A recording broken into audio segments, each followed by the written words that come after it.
Welcome back to another exciting trip around the crypto canaverse. Today's show is all about where crypto, DeFi, and innovation collide. We're bringing you the three powerhouses in the blockchain world. First, we have Pavel Waskarzewski, CEO of Nomad Fulcrum, who's revolutionizing finance through DeFi and blockchain integrations. Mona Teasler, head of investment at Tokentis, a leading VC firm fueling blockchain startups and shaping the future of the decentralized web. Then up next, Adam Bloomberg, Associate Client Services at Bespoke Group, is here to bridge the gap between traditional finance and crypto, empowering financial pros in the digital space. Get ready for a high energy dive into the future of finance and decentralized tech. But before we get started, we're going to welcome Jacob Livingood and Alan Lau to the stage to discuss our Bible verse. Hey, everyone. So I'll share the Bible verse to start off. This is one of my favorites, and it's from one of my favorite books in the Bible. It is Psalm 27:3. Though an army beseech me, my heart will not fear. Though war break out against me, even then I will be confident. This was picked by Pavel as his verse of choice to share. Pavel, what was the purpose behind choosing this verse here today? So the reasoning behind that and why this verse reasoning with me so highly and so much is because it tells you that you need to hustle, that you need to be confident about what you do. You need to believe in yourself. And this is what like a lot of people, a lot of young founders, and a lot of people in general lack from. And I believe this is showing us the very good direction, how we should think about ourselves, the things we do in our lives, in the professional, but also in our private one. Amen. Alan? Thank you, Pavel. What it means to me is through things that we do on a personal life or through work, I think just amongst us in general, believing God that He has a great path for us, have a believing heart, remain fearless, and knowing that He provides confidence and strength in all things that we do, whether we're on a show, whether we are ministering to younger generation or to our parents, just showing love and gratitude is what it means to me. And He is correct. God is in control and will provide safety and victory. And that's what it means to me, this verse. Thank you, Jake and Pavel, for sharing. Amen. That's wonderful. My take that I want to share, right? The righteous path is very narrow. And, some of the things that we go about doing, we'll be tried by fire in order to live a righteous life and achieve those things that are our visions sought for us. Whereas if you're going the other path, it may be easier. You may have to deal with less trials and it just may be handed to you, but that's not really what righteous individuals have experienced, right? We have to go through those trials. Sometimes we don't see the light at the end of the tunnel, but we keep pushing forward and we keep moving in a way that, all right, I don't really see how the puzzle's going to connect, but it will because I have faith. So beautiful verse. Thank you, everyone, for sharing. I appreciate that. And, I just love the fact that Pavel pointed out that you need to be a good person when no one else is watching, right? So you still stay steadfast, and that's really sometimes the hardest times is when nobody's watching, but we know that God is always watching. So thank you so much for that verse, Pavel. We really appreciate that. Today's announcements. You've probably noticed that our core team is growing. I'd like to take a moment to introduce our new team additions to the show, Jacob Livingood and Kenneth Knoll. Welcome, Jacob and Kenny. Would you mind taking a couple minutes to introduce yourself? Let's start with Kenny. For sure, Crystal, and thank you again. Love the opportunity, appreciate the opportunity to be here and to be part of this venture. I am Kenneth Knoll. I'm a longtime entrepreneur and investor in the space. I come from a traditional finance background with JP Morgan Chase, and for the last 10 years, I have been working in blockchain technologies, from investing to mining operations to development, and then also consulting. Right now, I am CEO of BlockSafe Solutions, a full stack development agency, and managing partner along with my two other partners at NC Management, a bespoke white glove Web3 consulting agency. And that's me, man of many faces in the space. Kenny, could you take a minute to tell us why you wanted to join the show? For sure. So I really was excited to have this initial conversation with Crystal to become part of the crypto canaverse, because I think that the focus here is a focus that is not common among these live stream shows, right? So a lot of times we're presenting to the general public, and that's great, and it's great to have content and education out there. But I really love the vertical of the show here, which is really taking businesses, founders, startups in the space and connecting them with venture capital, connecting them with service providers, connecting them with real brick and mortar tools to continue to develop and fund and create this business. And if nothing else in the space, I am here to do whatever I can to push blockchain technologies forward, and to make sure that within the next 5 to 10 years that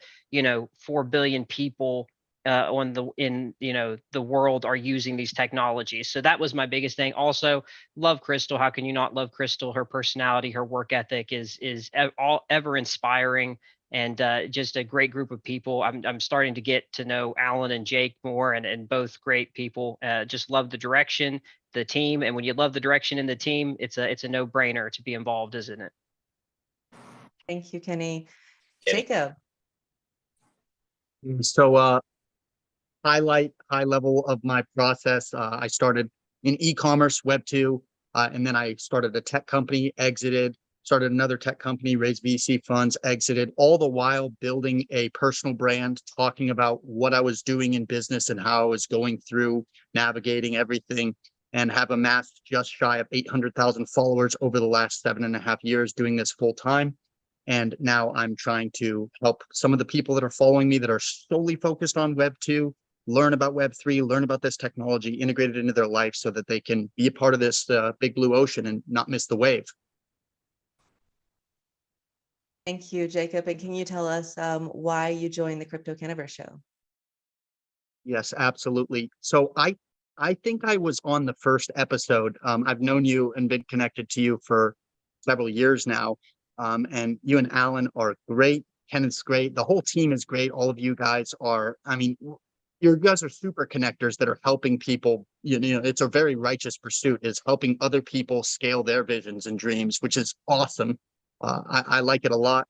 And also being my expertise and having an understanding of this technology, but also speaking often to people that are a little bit more on the 101 side. I think I'm a good puzzle piece to fit in and help maybe integrate some of the information that some people might be missing the point of it because we're using too much vernacular that's outside of their wheelhouse. And so I can sort of help simplify it for people. And I think that's awesome. And the team's great. And I like the vision. So I'm here. Thank you, Jacob and Kenny, for joining us. You know that we have high expectations with the people that we work with, and it's quality over quantity for us. And so we love that you're here. We think of you as family.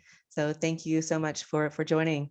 The Crypto Canaverse show is putting together an international pitch event contest for females building their projects in blockchain related companies. We are shooting for February 2024, depending on the election and the market conditions. So if you would like to be part of that, please reach out to info@cryptocanaverse.com. And we also have Mona here, which is going to be one of our judges. If you'd like to be another judge, please reach out. We're looking for judges, VCs, top people in their industries. Please reach out and say hi. We also want to thank our sponsor, NC Management. Please check them out, ncmanagement.io. Let's go ahead and talk about our upcoming shows really quick before we get to it. Kenny, would you like to talk about our upcoming shows? Yes, I would. Very exciting coming up. These are two that are very kind of near and dear to my heart. So first, on November 1st, we are going to have Arcadia Marketing on the show. I absolutely love the story behind this firm and the founder. So Mickey Hardy is the founder, very young guy, came into the space at like 17, and I believe he's 21, 22 now, and is just completely blown like it blows my mind to see his accomplishments thus far. Arcadia is a full stack marketing agency that has been around for a couple years now, and just in the couple years time frame that this company has been being built, they have amassed a ridiculous number of names. So they partnered and worked with names like LimeWire, like Blocklords, Sony, Samsung, Well3, QBX. They've worked with the Dragon Ball Z, the franchise, Helix, artists, and like dozens and dozens more. So they have a amazing amount of collaborations and work. Lots of good references coming in. 250 million plus in funds raised over that time, averaging over $100 million a year in funds raised for clients. 75 plus clients so far. 11 million plus followers across their social media. They are just out there killing it. They focus on influencer marketing, Discord management, Twitter growth, strategic advisory, copywriting, just your full marketing package. And Mickey is a personal friend of mine, personal friend of Clayton's.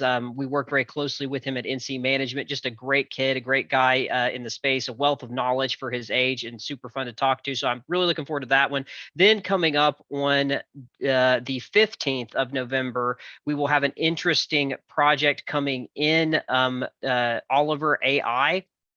Oliver AI is very unique in that it is a application specific AI protocol that is also integrating DPIN, a DPIN play, which is going to be really interesting. So it's very cutting edge stuff. You've just recently in the space started hearing heavily about DPIN projects, and AI obviously has been a narrative over the last year and a half. So we're going to hear a little bit about the project, brand new project that's just now coming on the market. They've been working on it for about 2.5 years now that the product itself is running. They're bringing it to market. They're going to be doing some fundraising. They're in talks now with like different collaborations and so forth. So that's going to be very interesting to talk a little bit about the AI and DPIN sector. The founder is Sam Hayer, who is a very respected business person in his own right. He's worked in the marketing and data gathering sphere for 2 decades, specializing in heavy marketing campaign industries like gaming, and real estate. And he's a super knowledgeable guy and amazing to talk to. So those are our 2 next shows that we'll have coming on. Definitely tune in. You're going to learn a lot, and they're going to be super fun. Thank you, Kenny. Let's welcome our guest co-host, Mona Teasler. Mona, welcome. Hi, thank you so much for having me. You are most welcome. Please introduce yourself and tell us what you do. Yeah, absolutely. I'd love to. So yeah, my name is Mona. I work as an investment manager at a firm called Tokenization Investments. We're a venture capital fund that is publicly listed on the German stock exchange. We have a lot of connections to the German banking network, therefore we have that structure. And we tend to invest mainly in financial services Web3 infrastructure because we have a bit of a strategic value add for companies that are in that space, with check sizes, in the range of like 150K to €1 million per investment. And I also founded an angel syndicate called Open Alpha. And we kind of democratize the investments into the Web3 space, primarily focusing on token investments, so very crypto native investments, and just giving a bit more access to people beyond, being able to LP into venture capital funds. So yeah, those are my 2 kind of hats, as I like to call them. Thank you, Mona. Can you tell us a little bit about what Tokentis is currently looking for? And then also tell us a bit about the structure of Open Alpha. Yeah, so Tokentis is generally I would say due to our backing, I would say a little bit more conservative in comparison to other funds in the Web3 space. We tend to only do about 10 deals per year. And a lot of the deals are equity, some are equity and token warrant or safe with token warrant, and some are pure token investments. But I would say, very much more aligned to a Web2 investment fund than maybe some of those very crypto native Web3 investment funds. The market environment, I would say, is really, really tough. I think at the moment, we are looking for companies that are maybe slightly further along in their journey. To have a little bit more safety. We generally tend to invest in slightly more later stage companies as well. So not necessarily pre-seed, but often seed and Series A, sometimes even beyond that. As you can imagine, due to the check sizes not being huge, we often don't lead deals, but tend to be follow-on investors, often coming in from a strategic perspective because of the banking network connections and knowledge that we can provide, and a little bit of an entry gate into Europe, maybe even, I would say would be a good way to consider Tokentis.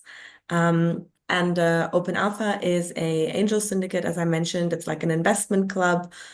We have a variety of angel investors that come together and invest into deals, mainly into pure token deals, so SAFT agreements prior to launch. And here I think we are rather open. They can be early stage, late stage, depending on, when they would like to launch, and also, what value we can bring. I tend to try to make sure that I connect all the angel investors, of course, given their permission, to the founders to provide, really a value add, not just financial support, but also a whole network of useful and valuable individuals that can support the startups beyond the financial contribution. Because most of us in the Web3 space, I would say, we all have our pockets of network, we all have connections to different players in the space. And what I've seen is that often, the investors that are really connecting the startups to their network, market makers, exchanges, maybe influencers, maybe it could be other partners within within that vertical that helps them grow, is actually really what makes a big difference in the Web3 space. So I try to facilitate that, both as an investor at Tokentis, but really clearly with that goal in the syndicate. Where is your syndicate structured, and why did you choose to structure it? So you're gonna laugh. It was a 4-month journey with 9 legal firms and a lot of question marks. And we ended up actually structuring it in St. Vincent and the Grenadines. There's a reason for this. It's probably one of the only jurisdiction that has the same as a Delaware structure. So a Delaware series LLC, which means you have kind of like a parent company, and underneath it you can structure SPVs, so special purpose vehicles for each deal, with a different makeup of your investor group that is part of your overall investment club. And because of the US regulation and tax requirements, we chose St. Vincent, which is just more of an offshore entity, so slightly easier to navigate, given that our investor base is extremely global. And we therefore felt that that was slightly better to do it in an offshore jurisdiction, even though I am aware that that sounds maybe slightly iffy because nobody has ever heard of this. But I'm going to tell you, I'm pioneering this country because it took me 4 months and a lot of research, but I feel like I'm a legal expert now. And I actually think it's a really good solution. But we all know BVI, Cayman Islands, etc. They started out being similarly structured and then became heavily regulated over time. I think St. Vincent is just the next in the pipeline of going through that same process, to be totally honest with you. But I think BVI and Cayman are now very well respected, jurisdictions for funds. So we'll see how it goes. Thank you. Pavel, you have a question? Yes. I wanted to ask one thing, because all we know that regulations are floating into the crypto space and DeFi and everything. The whole landscape is being changed. Europe is already facing that challenge, and all the other countries, all the other regions of the world are going to face that challenge in the future. So how you position yourself as an organization for that future change? Are you today investing into the companies that are going to be regulated, or you focus more on the degen stuff that is still present in the space, but a little bit less day after day? Yeah, wanted to understand how you look on this. So, I mean, I would say for both, honestly, I mean, my way of thinking of it is it always has to have a regulated entity, right? It just depends. I mean, Tokentis is obviously a heavily regulated entity. It will only invest in companies that have a very clear legal structure, have the right licenses to be able to operate in the countries that they market. So it's honestly a very, very large requirement to be on the heavily regulated side. And my experience is also that companies that have actually spent a bit of time initially getting their regulatory framework right, actually, when they hit the ground running, they were able to overtake some of the competition quite quickly, because the others then were ending up trying to apply for licenses or understand what the MiCA regulation is. In retrospect, when they would already have quite a few, let's say, products they wanted to launch, but they couldn't launch them.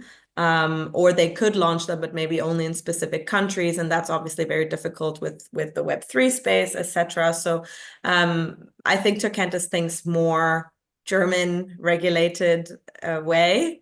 The syndicate, I would say, also part of our due diligence is surely the licenses and the regulatory requirements for the companies.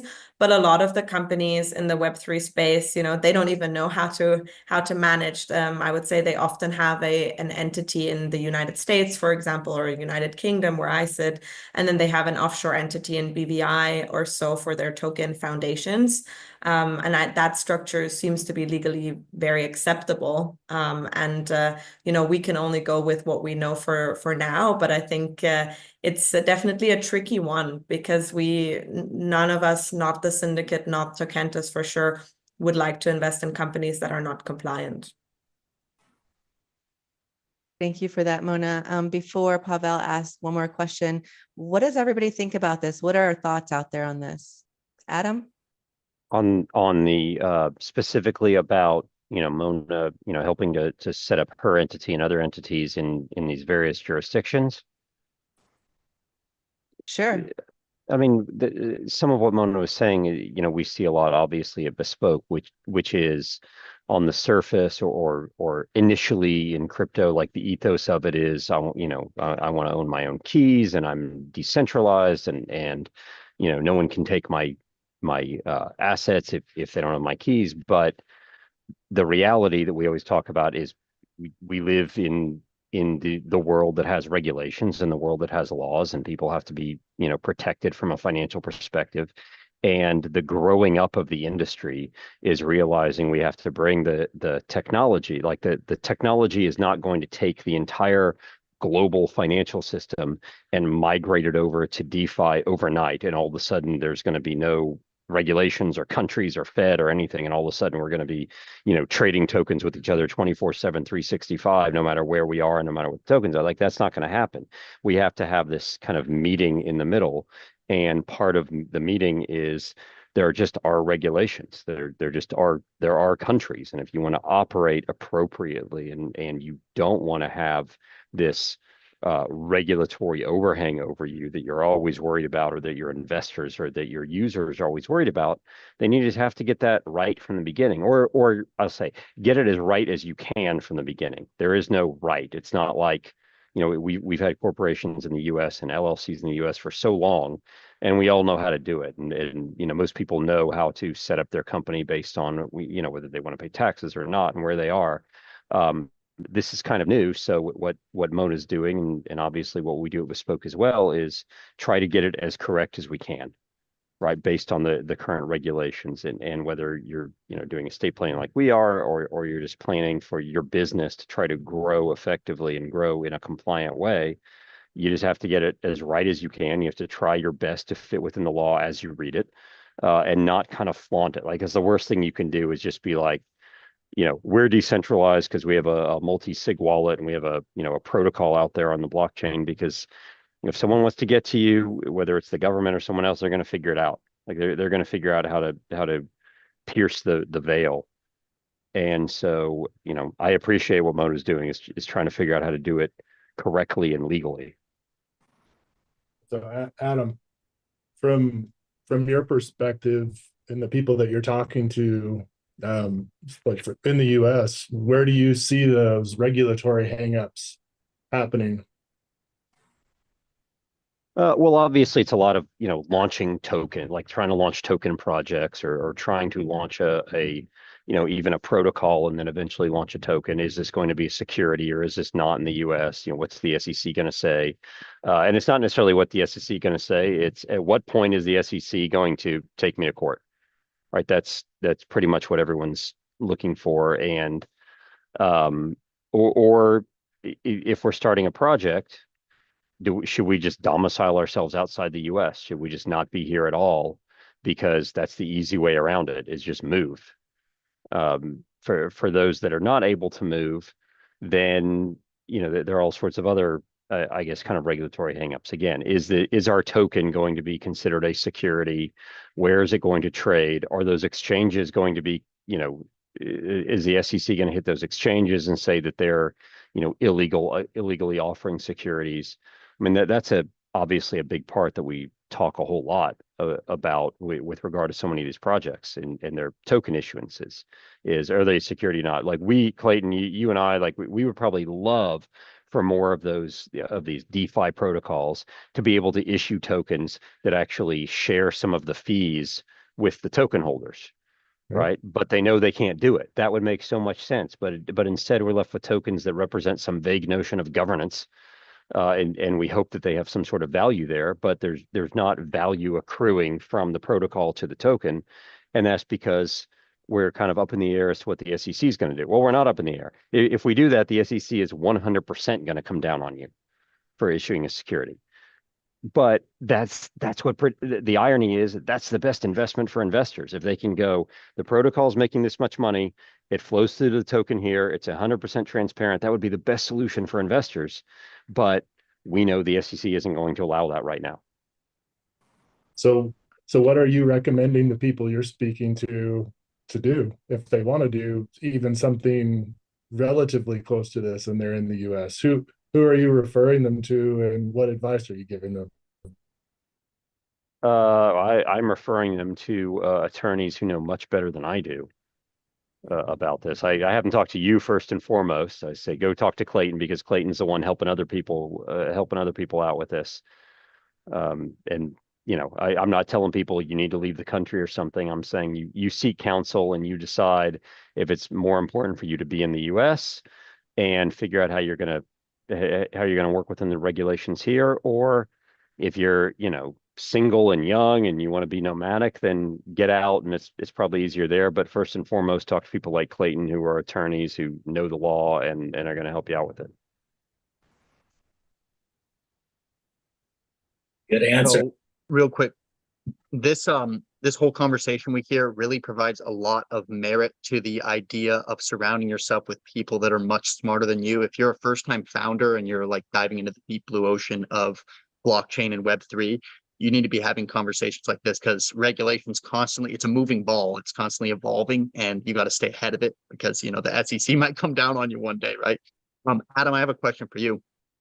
Having appeared on platforms like Bloomberg and CoinDesk, how do you balance educating the public on crypto trends while still staying at the cutting edge of DeFi innovation? Well, that's a fun question. I enjoy the education part, and educating people is all a lot is coming down to where they are right now. And I say coming down because all of us in this virtual room are well ahead of 99.999% of people when it comes to blockchain and crypto and everything else. So coming down, I'm at a conference right now in Orlando, which is why I'm outside. And this was speaking to kind of, a bunch of older investors who manage their own money about where Bitcoin and crypto fit in their portfolio. Versus, a conversation 2 weeks ago when I was at Masari Mainnet, which is all crypto native people. So it's that part is, taking it understanding DeFi and crypto and blockchain, and then going, okay, what does this audience need to know? In terms of staying on the cutting edge, you know what? Honestly, I don't know if I stay on the cutting edge anymore, because doing that is like, it never ends, right? And you can get so deep in the weeds of some of the token projects and how they're being managed. And you can get so far down what's happening in underlying in some of those protocols, and argue about them and who's doing it the right way and what is their DAO doing and how are they managing the tokens and such, which I'm sure is something Pablo could talk about in terms of managing tokens and managing. Like, you can go so far down the weeds in that it would take my entire day. And at the end of it, I go, you know what? I like people to be able to understand how to invest. And two, I want people to understand how to utilize the technology, where it's going to take us. And most people don't have to care about which L2 they're using, because by the time the average person gets to where they're using wallets and crypto and blockchain regularly, that's going to kind of be sorted out. I think it's going to be sorted out at like the wallet level or the account level or something. So I have to look back at like the history of the internet and go, most people didn't know how to use it, but it didn't matter, because by the time we all wanted to get on, the user interface was much better, right? The user experience was much better, and it kind of sorted everything out. Early days, you could have argued a lot about HTTP versus, all these other protocols, but and that's kind of where we are. We can argue about them, and I've realized that if I try to stay that far ahead, I'm gonna be lost in it, and I'm not gonna be able to explain any of that anyway, and no one cares, quite honestly. I don't say no one. Very, very, very few people care, outside of the people in this virtual room. I have a So- quick question, Jacob. May I ask a quick question to Pavel, because he's kind of building in that space, and I feel like it's quite a nice segue maybe to ask about your experiences and like what you're doing, because I feel like you have a real world example here to kind of close out that conversation around building and regulations. Yes, I'm happy to provide. I would like because maybe I would give a quick overview of what we do, so I can also provide you how our thinking process was going through the last few years to set up the proper structure. So, like, the first thing is we have a hedge fund in Switzerland that do AI and quant trading on traditional RWA, and we tokenize APY we generate on traditional market liquidity on chain. So we want to bring the APY that is lasting for not only during the bull market, but throughout the whole period of time. And it's not dependent on the liquidity and crypto space form, like bull market or bear market. And we are thinking how to do this in the best way. So of course, we started from getting a Swiss license, asset management license, because this is something that allows us to get into the asset management space. And why Switzerland? Because of course we could have an Albanian license, but who's gonna trust us after having an Albanian one, right? So we started with a regulatory sector that is trustworthy. And also by having a license in Switzerland and getting through the process, which was complex, not easy, cost was in terms of time and money quite big.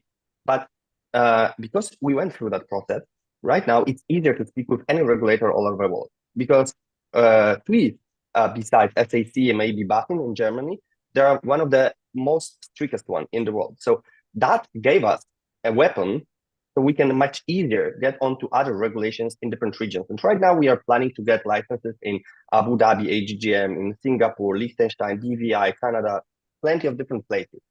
And why? Because I think that in the future, the company that will win the market is not the one that has the most beautiful website or user experience, the best yield or token growth. The one that will win the market is the one that is going to be able to adjust to new compliance requirements and regulatory changes. The regulatory tsunami that is going to happen in the next few years, I believe will lead us to big changes in the global crypto retail board. We already have seen before the Goliath of the crypto taken down a few times. And that will happen because of the regulatory changes. So we started to think that we cannot be like most of the crypto diligence for whom regulators are they are afraid of regulations. It's spooky for them, right? So you cannot think like that, because it's inevitable. It's going to happen. You can go out and protest with the sign regulations are bad, but no one cares. Like it's going to happen. So the pragmatism of business is saying that you should think about this today. Why? Because, and this is the very important element, getting a license and getting regulated is taking time. So if anyone who's listening to us today have any idea in their head and they think in a month from today, they will gonna be able to operate, not true. 2 years from today, maybe you will be operationally ready because you need to get a license and it's taking time. And regulators are not answering to your email the next day. You reply them within an hour after they send you something, but they will read that email in 2 weeks from when you answer.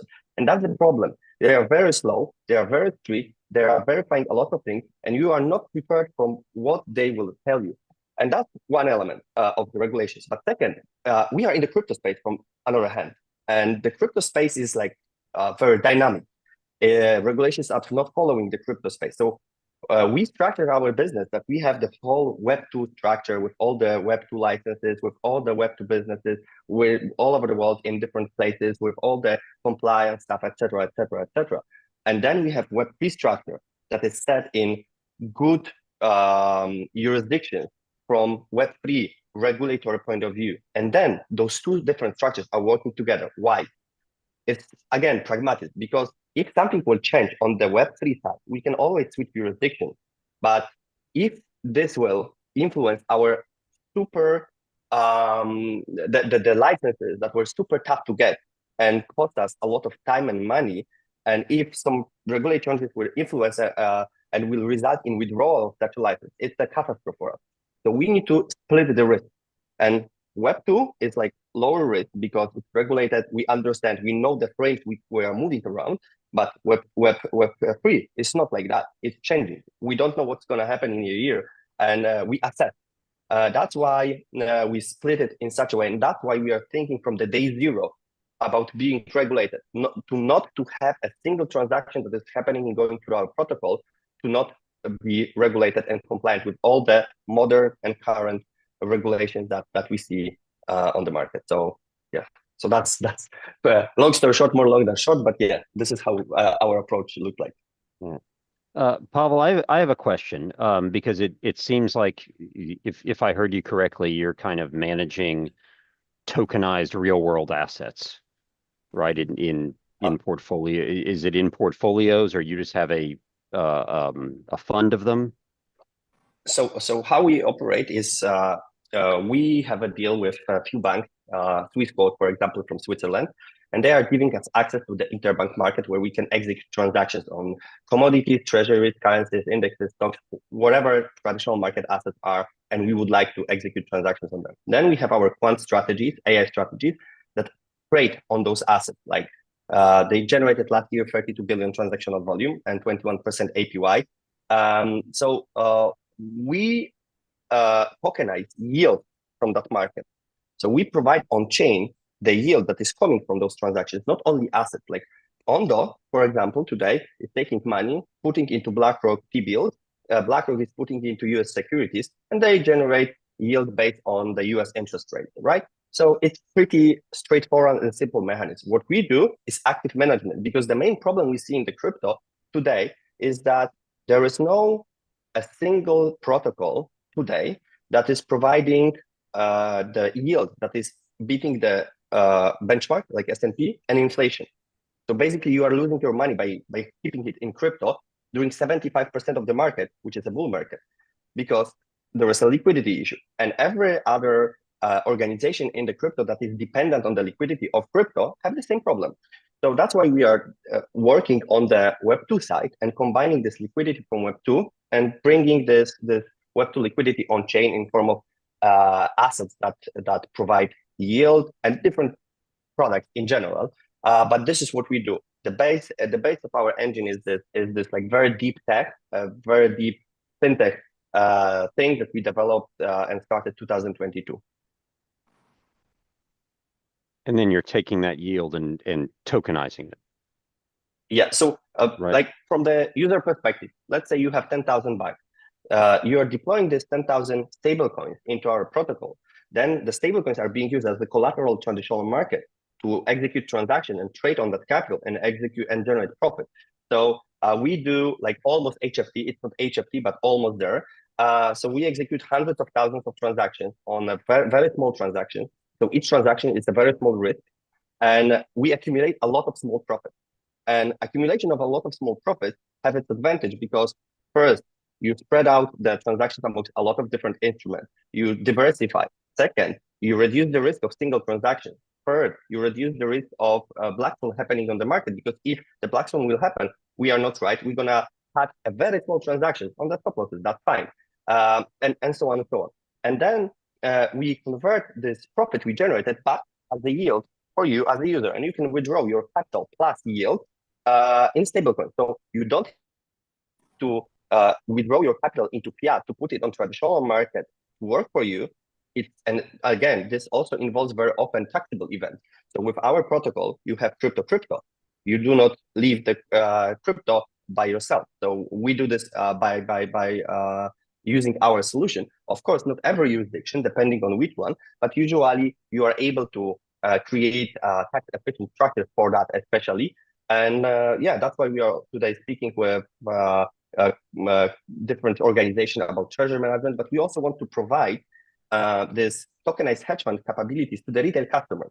Because as you all know, or maybe our listeners don't know, but that should be said, hedge funds are the most professional financial products on the planet. They are the most professional ones. The problem is the ticket size is 5-10 million to get in, which is not available for majority of middle-class users, retail customers, SMEs.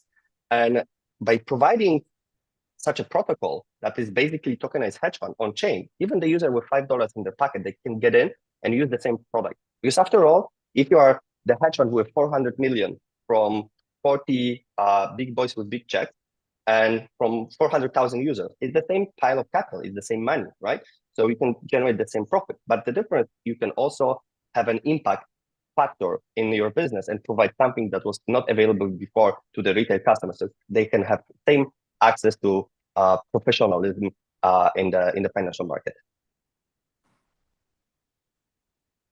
Yeah, Pavel. So let me throw a question to you. Let's talk a little bit about that about having these options for retail users. So let's talk about the competition in that sector, right? So really, I mean, from my understanding, it looks like the major competition as far as yields on crypto that is optional now for the retail user would be projects like Compound or like Aave. So do you want to take a second and just talk about let's talk about two things. Let's talk about the differences in potential from Nomad Fulcrum versus Compound or Aave, and then let's talk about the potential yields, and then let's talk about the potential risk factors versus those two, so we can get a better idea of your product versus what the products on the market are currently. Of course. So like Aave and Compound are loan protocols in general. So the problem of loan protocols in crypto today is one very important. So you borrow Bitcoin and provide Ethereum as a collateral. Bitcoin goes down, Ethereum goes down, and every 2-3 months in the crypto, we see those big headlines, massive liquidations in crypto. Why? Because you have a very wrong structure of such a product. You secure one asset of the same class with another asset of the same class, one crypto by another crypto. You don't do this. You don't do this. We all watched the Big Short movie, and there was this girl that has a house secured by another house. Yeah. Housing market went down, she got liquidated, and bank said, okay, provide additional collateral because the house is not worth anymore the value it was before. So it cannot be used as a collateral of that value. And that's the problem. You don't do this. So that's the first issue. Those protocols are not super sustainable because the people are being liquidated. So Aave and Compound, from our perspective, are the partners for us because they can use the token or the things that we're going to issue that are appreciating its value over the time by the profits generated on traditional market as a new asset class that is not tied to the crypto liquidity. It's not so volatile because of what is happening on the crypto market, and they can use it as a collateral. So by having such a connection, we don't recognize Aave and Compound as such a company. But from the other angle, we see also the customers of Aave and Compound as our potential customers, because today Aave and Compound have over 30 billion TVL, and they generate up to 4% of stablecoins, which is not great, which is not beating the benchmark, which is not beating the inflation. So this capital is going to look for the projects and protocols and the places and instruments that are providing them cash preservation mechanism. And another thing is, in the future, I believe that majority of those protocols are going to struggle because of what we have been discussing at the very beginning of our conversation. So the regulatory changes in the space. So the big consolidation of TVL in the next 2-3 years, I expect to happen outside of the protocols, and this TVL needs to go somewhere. And we would like to be one of the answers for that. So that's the first thing. That's the first type of competition that we see, which is not really competition in our eyes. But another competition that we think might be a competition are the other RWA companies like Ondo. But we are doing a partnership with Ondo because Ondo is doing an tokenization of treasury bills, US securities through BlackRock, right? So they generate today like below 5% on this product. And one interest rate cut happened in US and another 2 have been announced, which means the APY will go down. So which means most probably a lot of customers will withdraw their TVL from Ondo and put into other products. And this is where our discussions with Ondo are happening right now. So we are thinking about launching a mutual fund where people have a liquidity pool. They can deploy stablecoins. 50% goes to Ondo, to BlackRock, 50% goes to us. We actively manage, and then we blend our APYs together, which is this product will reduce risk because we are using US securities and treasury bills from BlackRock, and we'll still maintain double-digit APY, which is a really good thing for Ondo, for us. Of course, from our perspective, this is a very good and interesting thing also to do with Ondo from the PR perspective and marketing and everything, because this is also very important part if you are building your business. But we are trying to look onto the competitors in a way that we can do something together rather than to fight for TVL, because there is enough money on the market to share and to provide a valuable products to the end users. Maybe because I know Philip is a lawyer as well, I think in Germany and in the United States, and wanted to kind of get maybe your thoughts directly on products or projects like Pavel's, but maybe also generally a little bit of your thoughts on that space. Sure, and I can just echo what Adam says, what you said, Mona, and what Pavel said. Regulation is extremely important for new companies, and one of the probably main focus they should have in the early stage. Something you lose easy, especially Mona, you went through it with all the tax regulation you have to get educated on, especially if you are not only get educated in the US, but Germany, and I believe in the UK, BVI, wherever you looked into to settle in the end on Grenadine. But yeah, the SEC, Pavel mentioned, they're litigating a lot. They choose to regulate through litigation. The IRS in the past was a little bit more in the background. They choose to regulate through guidance and educating taxpayers.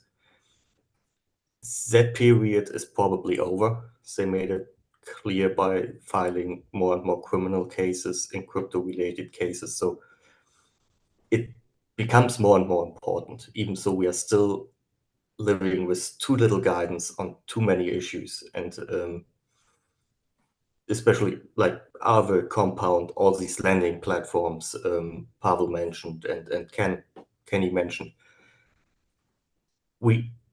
They're living with a lot of uncertainty tax-wise, not only in the US, but also in Germany, in Poland. I believe it's the same issue if I'm speaking with litigators over there. So it is extremely hard for new venture capitalists to find the right amount of risk they want to take and the right amount of money they want to spend to get educated on the risks.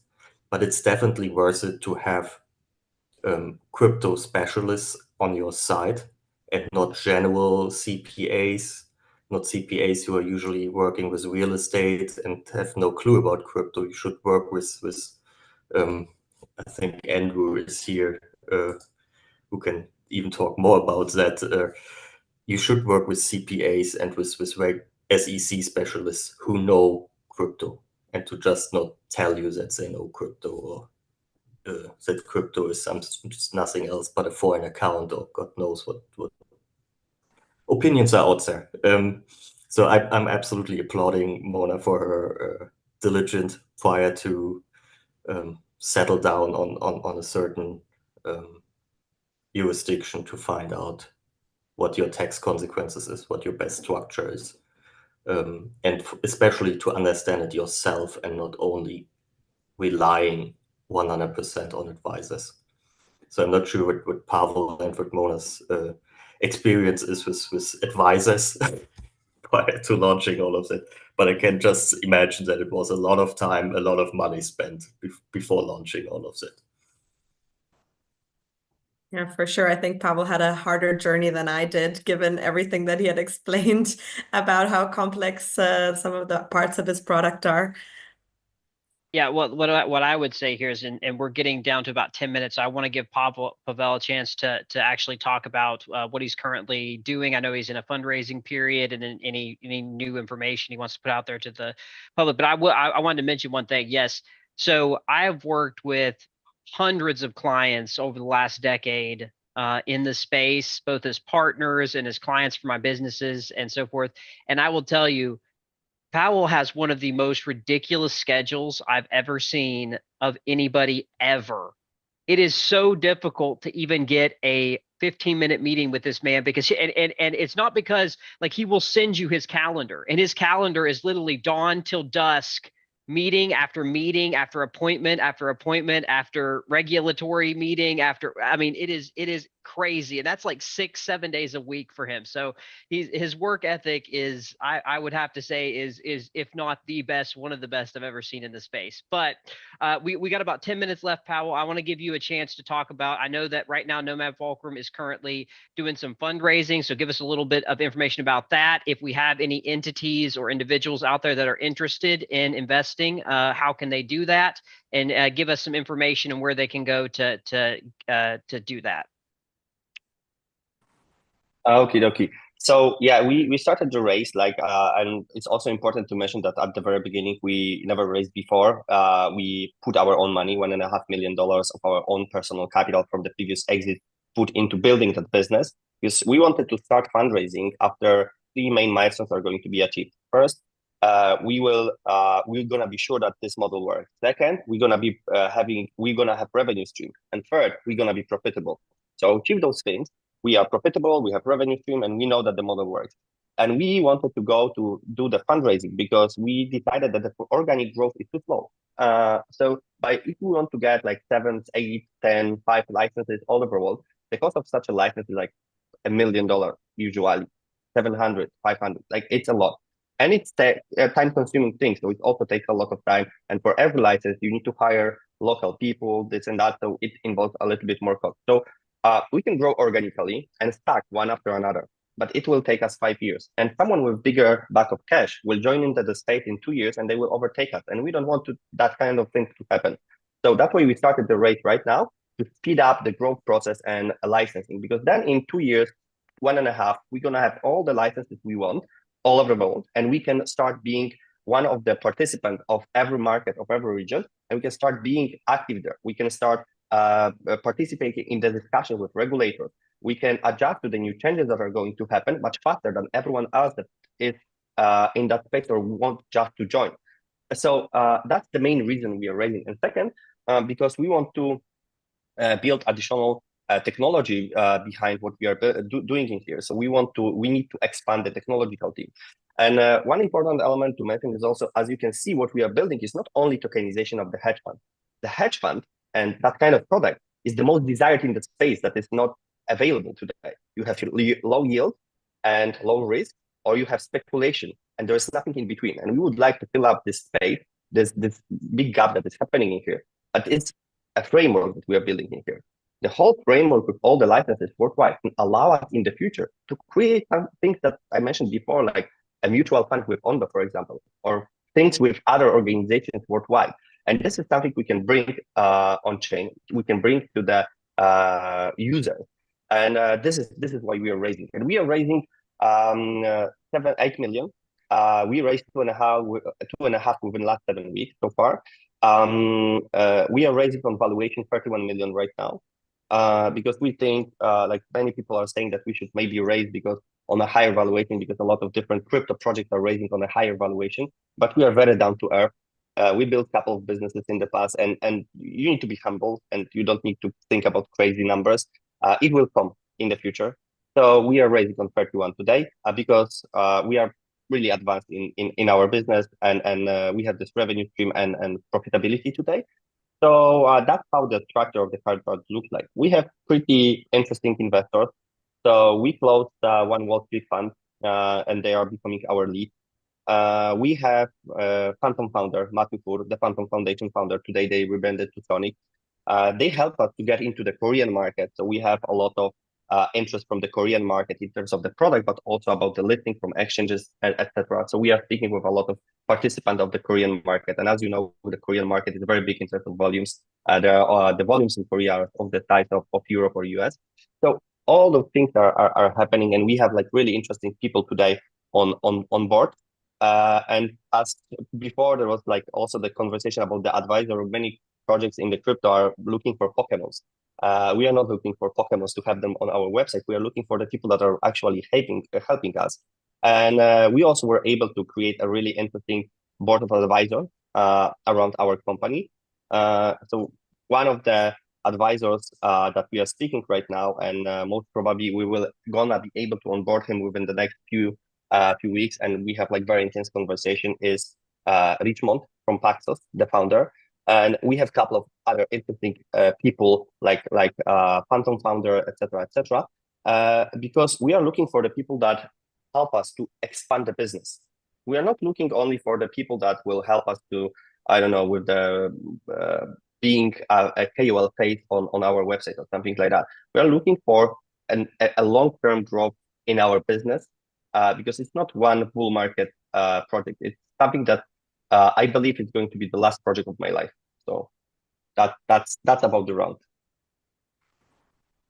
Thank you so much, Pavel. So if anyone that is currently listening, obviously we'll have Pavel's information on LinkedIn and on Twitter, so you can get in contact with him through his LinkedIn and through his Twitter. You can also contact myself and or Crystal, and we can get you in contact with Pavel if you are an entity or an individual out there that wants more information about investment opportunities, or are just interested in the project and would like to dig deeper into their socials, into their platform, that type of thing. Please feel free to do so. So I'm going to turn it back over to Crystal. I know we got about 3 minutes left, 2 to 3 minutes to go for a little outro here. Thank you. Appreciate it, everybody. Thank you, Kenny. Yeah, let's go ahead and welcome Alan. Alan is going to close in prayer and ask if anybody has any prayer requests. Yeah, up to the audience if there's any prayer requests that we should be praying for them, or anybody in your network or circle. I like to pray for one of our brothers in Christ. He had been experiencing cancer for many years, and actually cancer came back. So he just went through radiation this week. So I'm praying for him. His name is Wayne. He comes to our devotion every single morning. So wanted to uplift him into God's prayer. Praying for his strength, going through radiation. And just let him know that God is in peace and he's in control of all things. So, is there anyone else? If not, let's close the prayer. Well, I would add to what you just said. A friend of mine, wife, who has like a lot of problems with her health, with the women's stuff, and she's about to have like 3 surgeries in the next like 1.5 years, at least 3. So yeah, would like to add this to our prayer. What's her name? Anya. Alia?